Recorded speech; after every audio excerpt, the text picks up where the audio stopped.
ગોવામાં ધાર્મિક જાત્રા દરમિયાન મોટી દુર્ઘટના બની।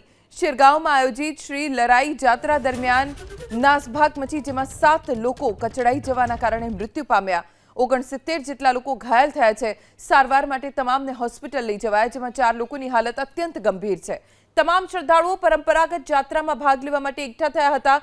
ભીડના કારણે અંધાધૂંધી ફેલાઈ અને નાસભાગ મચી ગઈ।